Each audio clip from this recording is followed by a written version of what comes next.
Hi అండి. నమస్తే. Welcome to our channel simple recipes and vlogs. ఈరోజు మన వీడియోలో కోవాతో పూతరేకులు లాంటి స్వీట్ రెసిపీ అయితే చేద్దామండి.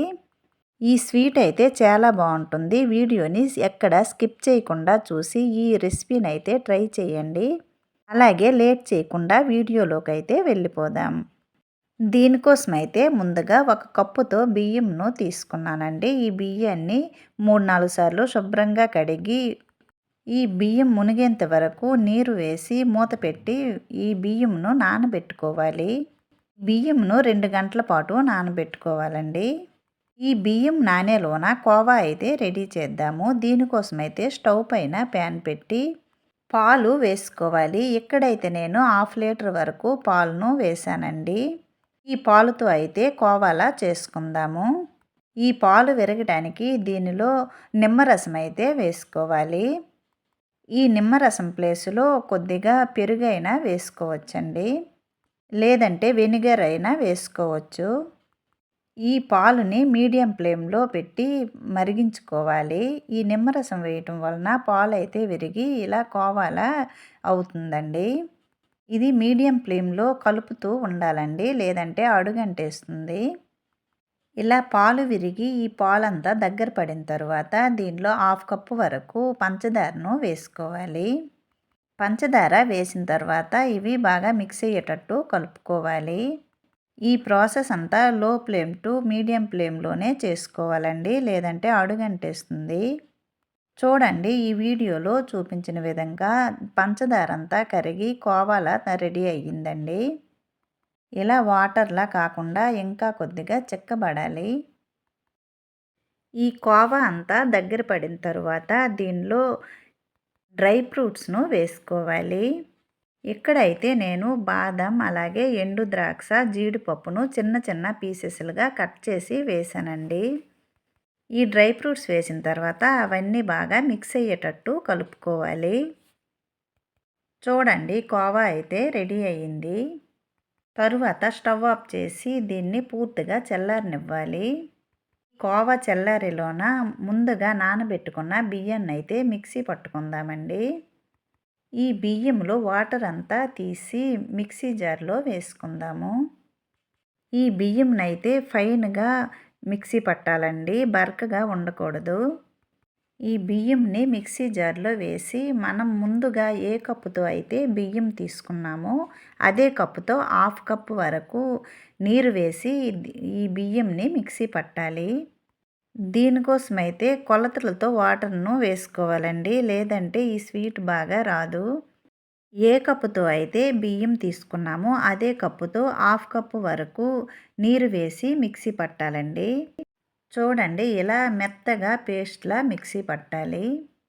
ఈ మిక్సీ పట్టిన బ్యాటర్ను మరో బౌల్లోకి వేసుకోవాలి. తరువాత దీనిలో మరో 1/2 కప్పు వరకు వాటర్ను వేసి బ్యాటర్లో వేసుకోవాలి. మొత్తంగా అయితే 1 కప్పు బియ్యముకు 1 కప్పు వరకు నీరును వేసి మిక్సీ పట్టాలి. ఒకేసారి 1 కప్పు వరకు నీరు వేసి మిక్సీ పెడితే గ్రైండ్ సరిగ్గా అవ్వదండి. అందుకని ముందుగా 1/2 కప్పు వరకు నీరు వేసి మిక్సీ పట్టాను. తరువాత 1/2 కప్పు వరకు నీరు వేసి మళ్ళీ కలుపుకోవాలి. నీరును ఎక్కువగా వేసినా బాగా రాదండి, అలాగే తక్కువగా వేస్తే చిక్కబడిపోతుంది కదా, అందుకని స్వీట్ బాగా రాదు. తరువాత దీనిలో టేస్ట్ కోసం చిటికెడు ఉప్పు వేసుకోవాలి. ఈ బ్యాటర్ని ఉప్పు వేసిన తర్వాత కలిపి పక్కన పెట్టుకుందాము. తరువాత ముందుగా చేసుకున్న కోవా అయితే చల్లారింది. దీనిలో 1 స్పూన్ వరకు యాలకుల పొడిని వేయాలి. ఈ యాలకుల పొడి డ్రై ఫ్రూట్స్ వేసినప్పుడే వేసుకోవాలి. నేనైతే మర్చిపోయానండి, అందుకని ఇప్పుడు వేశాను. తరువాత ఈ కోవాను మరో ప్లేట్లోకి తీసుకుందాము. ఇప్పుడైతే బ్యాటర్ రెడీ అయింది, అలాగే కోవా కూడా రెడీ అయ్యిందండి. ఇప్పుడు ప్రాసెస్లోకి అయితే వెళ్ళిపోదాము. దీనికోసమైతే స్టవ్ పైన ప్యాన్ పెట్టుకోవాలి. ఈ పెనం వేడైన తర్వాత దీనిపైన ఆయిల్ను అప్లై చేయాలి. ఇలా ప్యాన్ అంతా స్ప్రెడ్ అయ్యేటట్టు ఆయిల్ను అప్లై చేయాలి. తరువాత దీనిపైన వాటర్ను చల్లి ఒక మంచి క్లాత్తో ఈ ప్యాన్ అంతటిని తుడుచుకోవాలండి. ప్యాన్ అయితే ఎక్కువగా వేడవ్వకూడదండి. లో ఫ్లేమ్‌లోనే వీటిని చేసుకోవాలి. తరువాత స్వీట్‌ని అయితే రెడీ చేద్దాము. దీనికోసమైతే ముందుగా మిక్సీ పట్టిన ఈ బ్యాటర్‌ను మరోసారి కలుపుకోవాలి. తరువాత ఈ స్వీట్ చేయడానికి ఒక మంచి క్లాత్‌ను తీసుకోవాలండి. ఈ క్లాత్‌ను ఇలా 4 మడతలుగా పెట్టాలి. చూడండి వీడియోలో చూపించిన విధంగా ఇలా పొడవుగా ఫోల్డ్ చేసి మరోసారి ఫోల్డ్ చేసుకోవాలి. తరువాత ఈ క్లాత్‌ని ఈ బ్యాటర్‌లో ముంచి ఇలా 2 వైపులా తడుపుకోవాలి ఈ బ్యాటర్‌తో. ఇలా తడుపుకున్న క్లాత్‌ని ప్యాన్ పైన ఇలా 2 వైపులా వీడియోలో చూపించిన విధంగా ఈ బ్యాటర్‌ను వేసుకోవాలి. చూడండి ఈ వీడియోలో చూపించిన విధంగా ఇలా పల్చగా వేసుకోవాలి. ఇది పూర్తిగా లో ఫ్లేమ్‌లోనే పెట్టి చేసుకోవాలండి. ఇలా క్లాత్‌తో వేసిన తర్వాత మనం ముందుగా రెడీ చేసి పెట్టుకున్న కోవాను దీనిలో పెట్టాలి. తరువాత ఒకవైపు నుంచి ఇలా ఫోల్డ్ చేసుకోవాలండి. ముందుగా ఒకవైపు ఫోల్డ్ చేసి తరువాత ఈ రెండో వైపు కూడా ఇలా ఫోల్డ్ చేసుకోవాలి. ఇలా వీడియోలో చూపించిన విధంగా 4 వైపులా ఫోల్డ్ చేసి ఈ వీడియోలో చూపించిన విధంగా దీనికి కొద్దిగా అద్దుకోవాలండి. ఇలా అద్దుకోవడం వలన మనం పెట్టిన స్టఫింగ్ బయటికి రాకుండా ఉంటుందండి. చూడండి స్వీట్ అయితే రెడీ అయ్యింది.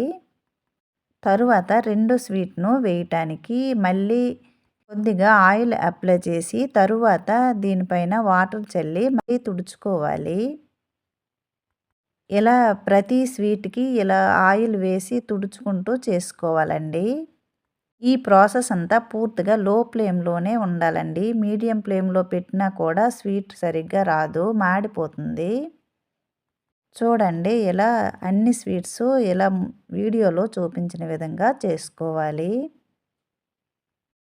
చూడండి పల్చగా పూతరేకుల్లా వచ్చాయండి. సంక్రాంతికి ఈ కొత్త స్వీట్ రెసిపీని ట్రై చేయండి ఫ్రెండ్స్, చాలా బాగుంటుంది.